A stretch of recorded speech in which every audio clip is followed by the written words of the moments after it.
The next chapter by Zoe Page. Why does the night before of important or special things always have to feel like forever? It gives you too much extra time to think and to doubt myself. I fall into that strange phenomenon where I have so much I should be doing I'm overwhelmed into feeling as if I have nothing better to do than slouch around thinking. And thinking gets me nowhere. Sometimes it just makes me anxious or impatient for dawn to come, but sometimes it makes me regret things. Wonder if I'm on the right path. I mean, everyone doubts themselves from time to time, and that's okay, it's forgivable. But I wouldn't say it's so forgivable when it's the night before your wedding. I tell myself it's just natural pre-wedding apprehensiveness, yet I can't deny the fact I intentionally gave myself no time to think since I began planning the proposal years ago. Time to think scares me. It tells me things I don't even want to admit about myself. Opens up doors I refuse to even face. I deliberately avoided time to think so I had no time to doubt myself or regret before the marriage is sealed. Maybe with the prospect of divorce my only way out, I'd succumb to life as a dutiful husband. A dutiful husband who loves his wife. It has to be the right decision. It's destiny, it's what every good man does. Thinking about that terrifies me. So, I've tried not to think. I just look straight forwards and get on with it. Tonight, that failed. I fell into the worst possible time to begin to think, the night before something big.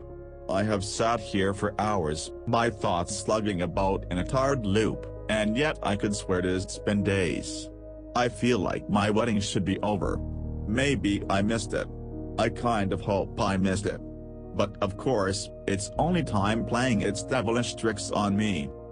The sudden opening of the door and loud, urgent, fuming footsteps snaps my loop and I'm stumbling to stand up in surprise.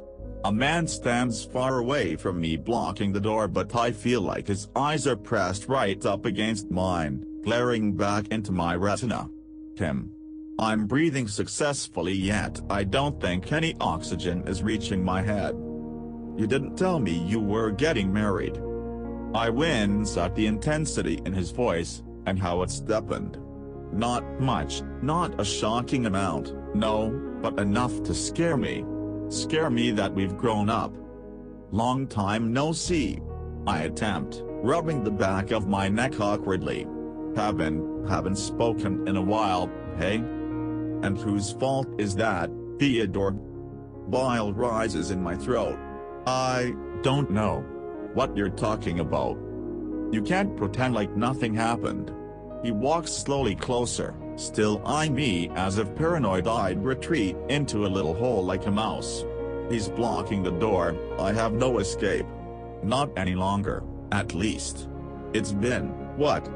5 years. 5 years, Theodore, and I'm sick of waiting for you to come to your senses. You used to call me Theo, I squeak. And you used to look at me when I speak. My eyes snap automatically back to his eyes, a piercing dark brown. His nose is soft and slightly upturned, cheeks slightly rouged. Neat dark coils fall over his forehead. He looks the same, but so utterly different. I don't reply. My silence is enough to admit he's right. I see his fists clench in my peripheral and his voice shakes with rage as he continues, I wonder why that's any different now. Oh. I don't know. You ghosted me. Is that not enough reason to go back to awkward formalities? He's still at least a meter away, but it's like his breath is hot down my neck. I dare breach the question, why do you come now, then? There's a pause. I didn't know you were having a wedding. Hand returns to my neck. Yeah. I fell in. I wanted to. I know why people have weddings. He sighs, exasperated, and then continues more gently, look me in the eyes, Theodore. Tell me my name. Do you even know my name anymore? Of course, I do. I don't have amnesia. I pause. He just watches me. Julian. It's Julian. There's no acknowledgement or hesitation, just a cold look and, you need to call off this wedding. No, what? No. I can't. Theodore, I'm not a fool, he growls impatiently. You're not really in love with her. I look at him. Something flows between us. I once would have called it understanding, but we're basically strangers now. I don't understand him. I don't even understand myself. Say it, then. Say you love her, if that's the truth. I also can't, I mumble. The urge to look away is painful, it goes against every instinct to hold his unwavering glower. You're never gonna let this go, are you? Something just went off with us. I didn't mean to ghost you, but this isn't the time to come back hoping we'll be friends again. Stop acting like nothing happened. Okay, fine. We kissed. Once. You know that. Just one night, maybe, just maybe a little more than friendship came between us. So what? Pretty much every teenager makes a mistake and kisses someone at some point and regrets it. They just move on. Hurt flashes in Julian's eyes and instead they're the ones to flicker away.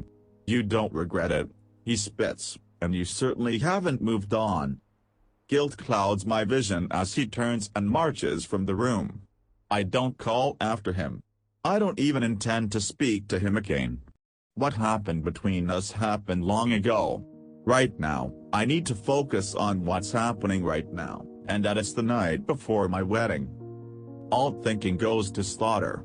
I still have so much I should be doing, but I'm still overwhelmed. My body submits to sleep and my mind is grateful to dance away to Wonderland for a few hours. There's this funny sensation that occurs to me while waiting for my bride to walk down the aisle that I wonder if it's normal. Most videos you see paint the time with nervous tics, an excited smile. Maybe a little weeping for effect when the bride and her father appear. I've always imagined that the feeling is something like apprehensiveness drowned out by the sort of excitement that makes you shiver. I never thought the excitement would be replaced with remorse. When she appears, I should see Marilyn as a vision in white, my heart sent from above, an angel in disguise, my gorgeous, gorgeous lover. Instead, I just see a woman I know quite well. In a luxurious dress. Not to say she's not beautiful, but I don't see her the way I think I should. I think my eyes should be glued to her. I should be crying. Instead, my eyes find interest in the room. It's an idealistic, classic wedding in a church. A spotless white carpet flecked with gold embroidery is flat along the aisle. I can count roughly 6 rows of pews, all a neutral beige arranged with alternating cream and silver cushions. Too many people to count filled them, there is not even a single seat spare. My family are gathered in the front left, my sister and her fiancé, my mom, my stepdad, my 2 uncles and 2 aunts, my cousins and their partners. Even my grandparents are here. Marilyn's family are on the other side but I don't know them well enough to identify. I only know her of Dad because I had to ask for his blessing. Despite hardly knowing me, he beams with affection and pride when I accidentally catch his eye. It's all strange. It all feels wrong. Friends fill the rest of the seats. I don't spot Julian. I don't know why I looked for him.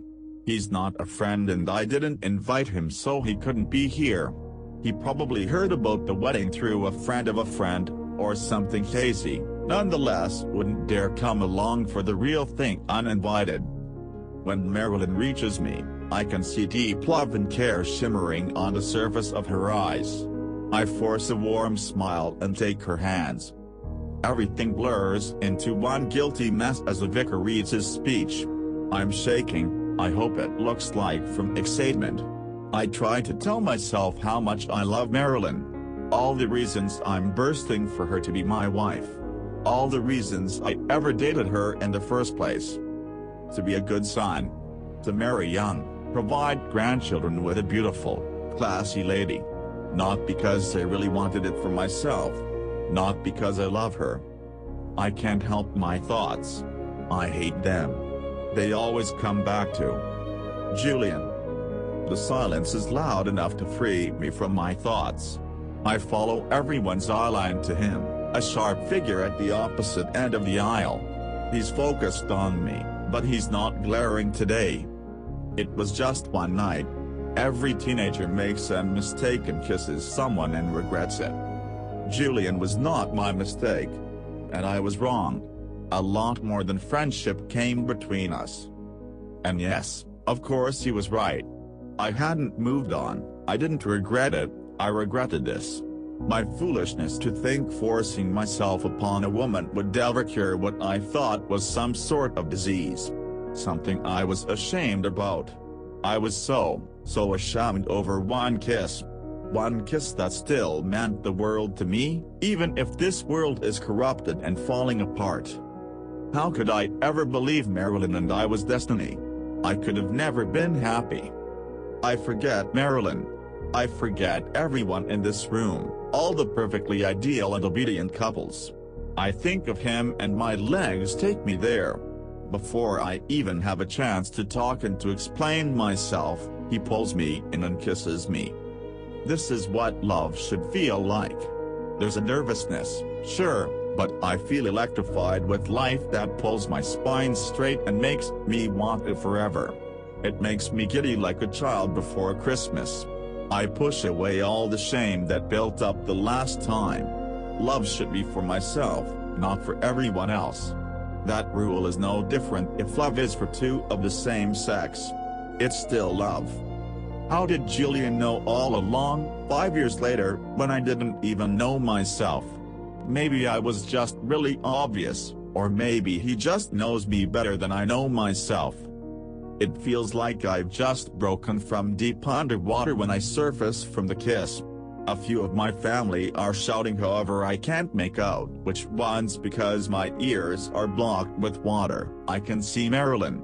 She looks just like I made myself. Crushed. She's heartbroken, of course she is.